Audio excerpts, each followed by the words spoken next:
Doctor صاحب کہتے ہیں کہ S P S H O سب موقع پر موجود تھے، انہوں نے خود تسلیم کیا کہ معاملہ صاف نہیں ہے، مجھے بس انصاف چاہیے، جو بھی اس کے پیچھے ہے سامنے آئے، میری بیٹی تو چلی گئی مگر سچ کو دبایا نہیں جا سکتا ہے۔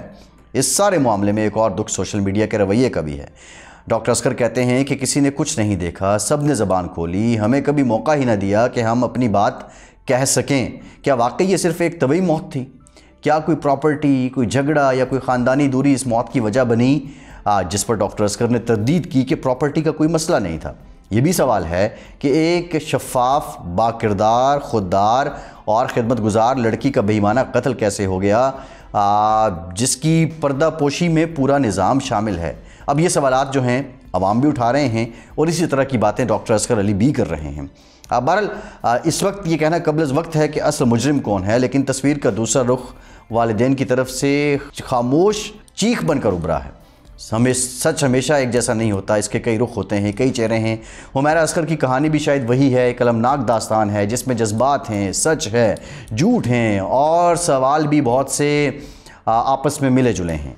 اس میں امپورٹنٹ بات یہ بھی ہے کہ حمیرہ کے جو آج اکاؤنٹس کی ڈیٹیل آئی ہے، ایک بینک اکاؤنٹ کی ڈیٹیل جو رپورٹ ہوئی ہے، میڈیا پہ چلی ہے کہ اس کے ایک بینک اکاؤنٹ میں 3,90,000 روپے پڑے ہوئے تھے۔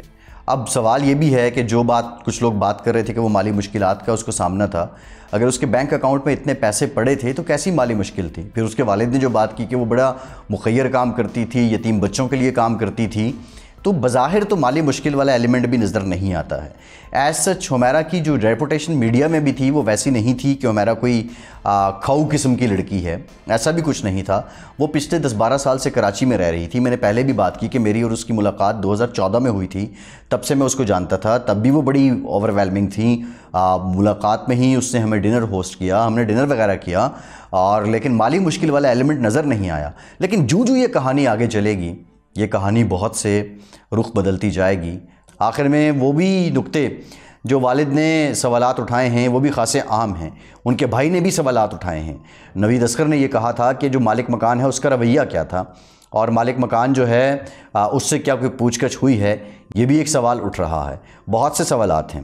آج جو والدہ ہیں ان کی حمیرہ کی، انہوں نے جو انٹرویو کیا اس میں 3 لوگوں پہ الزامات ہیں، مالک مکان پہ پانی بند۔ حضور جو ڈی ایچ اے کراچی ہے اور اس میں جو لوگ اپارٹمنٹس میں رہتے ہیں یا گھروں میں رہتے ہیں، ڈی ایچ اے کراچی یا کلفٹن کا مسئلہ یہ ہے کہ وہاں پہ پانی کوئی بورنگ کے ذریعے تو حاصل نہیں کیا جاتا، اپنا بھی جو پانی کی ترسیل کا نظام ہے وہ کوئی خاطر خواہ نہیں ہے۔ تو سمپل جو وہاں پہ روایت بھی ہے اور جو طریقہ کار بھی ہے کہ آپ ٹینکرز کے ذریعے شہر کے دوسرے حصوں سے پانی منگواتے ہیں، اور ہفتے کا 4 دن کا 5 دن کا پانی آپ کے اپنے اپارٹمنٹ کا اپنا ٹینک ہوتا ہے، اس میں آ کے وہ فل کر جاتے ہیں، آپ اس کی ادائیگی کرتے ہیں، اور یہ اچھی خاصی کاسٹ پڑتی ہے۔ لیکن سوال یہ ہے کہ یہ جس بلڈنگ میں حمیرہ اصغر رہ رہی تھی، کیا اس کے مالک مکان یا اس کی مینٹیننس والوں کے ذمہ وہ پانی تھا کہ وہ سب کو پانی دے دیتے تھے؟ ایسا بہت کم ہوتا ہے، عمومی طور پہ اپنا اپنا پانی منگوانا پڑتا ہے۔ یہ بھی ایک سوال ہے کہ حمیرہ اگر اپنے اپارٹمنٹ کا پانی منگواتی تھی تو اتنے عرصے سے اس نے پانی بھی نہیں منگوایا ہوگا، کوئی گاڑی بھی نہیں آئی ہوگی، اس بات کو بھی تو کسی نہ کسی نے نوٹ کیا ہوگا۔ دوسرا جو سوال ان کی والدہ شوبز انڈسٹریز کے لوگوں سے پوچھ رہی ہیں کہ لو گرو میں کام کروایا اور پھر اس کے بعد اس کا رول چینج کر دیا، پرابلمز ہوتے ہیں۔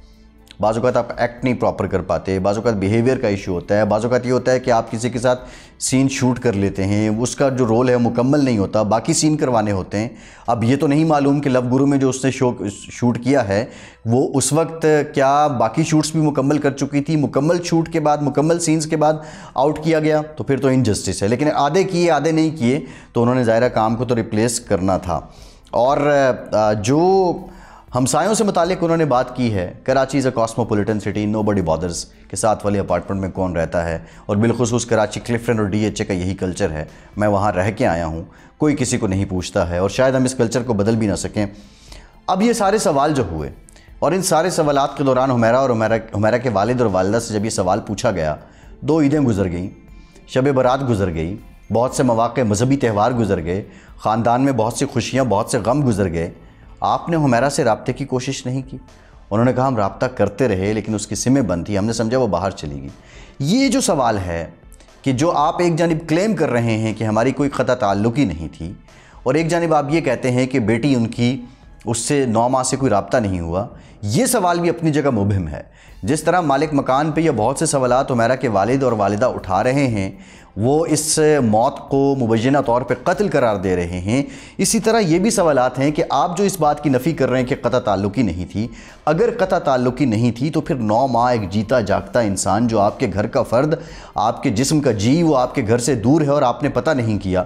آپ تو صاحب ثروت ہیں، کوئی غربت بھی ڈاکٹر اصغر علی کے گھر میں نظر نہیں آتی ہے، بھائی بھی ٹھیک ٹھاک نظر آتے ہیں، تو کراچی کون سا دور تھا؟ ظاہر ہے اس نے اپنی ماں کو تو بتایا ہوگا میں کہاں رہتی ہوں، کوئی نہ کوئی تو پتہ ہوگا۔ آپ کراچی کیوں نہ چلے گئے؟ آپ صرف اسی انتظار میں آپ نے اکتفا کر لیا کہ آپ کی بیٹی کے نمبر چینج ہو گئے یا آپ کی بیٹی ملک سے باہر چلی گئی۔ تو یہاں بھی جو قطع تعلقی والا ایلیمنٹ ہے ہم اس کو بھی اگنور نہیں کر سکتے ہیں۔ باقی جو آپ کے شکوے ہیں شوبز سے، آپ کے جو شکوے ہیں ہمسائے سے، آپ کے جو شکوے ہیں مالک مکان سے، مالک مکان کے کردار پہ بھی کویسچن ضرور اٹھتا ہے، لیکن آبویسلی اس نے قانونی طریقہ اپنایا ہے۔ پھر وہ سی پی ایل سی میں گیا، سی پی ایل سی نے جب اس کو سول کورٹ بھیجا تو سول کورٹ سے جو فیصلہ آیا اس کے بعد بیلف آیا، وہاں سے انہوں نے جو اپارٹمنٹ ہے اس کو خالی کروانے کی کوشش کی تو آگے حمیرہ کی لاش پڑی تھی۔ یہ بہت سے سوالات ہیں۔ حمیرہ کا اگر قتل ہوا ہے تو آپ قانونی چارہ جوئی کیسے کر رہے ہیں؟ کیا آپ اس مقدمے کے مدعی بنے ہیں؟ دوسری بات یہ ہے کہ مالک مکان پہ جو شکوک و شبہات ہیں، جو سوالات اٹھائے جا رہے ہیں، میں بھی سمجھتا ہوں کہ بہت سے سوالات ہیں۔ پولیس اس معاملے میں بظاہر بالکل نیوٹرل نظر آتی ہے، کسی قسم کا اثر لیتی ہوئی نظر بھی نہیں آتی ہے، لیکن خلاصہ یہ ہے، یہ میت حمیرہ کی نہیں تھی، یہ جنازہ حمیرہ کا نہیں تھا، یہ سماج کا جنازہ تھا، یہ معاشرے کے دیوالیہ پن کا جنازہ تھا، یہ رشتوں میں بھرے ہوئے زہر کا جنازہ تھا، یہ دل کے سفید ہونے کا جنازہ تھا، یہ رشتوں میں انا، اناد، تکبر، اس کی بڑھوتری اور رحم دلی، احسان، قربانی کی کمی کا جنازہ تھا۔ یہ جنازہ ہم سب کا تھا، یہ جنازہ حمیرہ کے گھر والوں کا بھی ہے، یہ جنازہ میرا بھی ہے، یہ جنازہ شوبز والوں کا بھی ہے، یہ جنازہ اس پورے سماج کا جنازہ ہے۔ ہم لوگ دنیا میں فیصلے کر لیتے ہیں کہ ہم نے کیا کرنا ہے، ہم کسی کے بارے میں دنیا میں ہی یہ ثابت کر دیتے ہیں اپنے فیصلوں سے کہ یہ شخص جنت میں جائے گا یا جہنم میں جائے گا، یہ نیک ہے یا یہ بد ہے۔ شاید ہمیں قدرت نے بھی اس فیصلہ سازی کا اختیار نہیں دیا، لیکن بطور معاشرہ ہمیں اس بات کو ماننا ہوگا کہ یہ جنازہ سب کا جنازہ ہے۔ فیصل عباسی کو اجازت دیجیے۔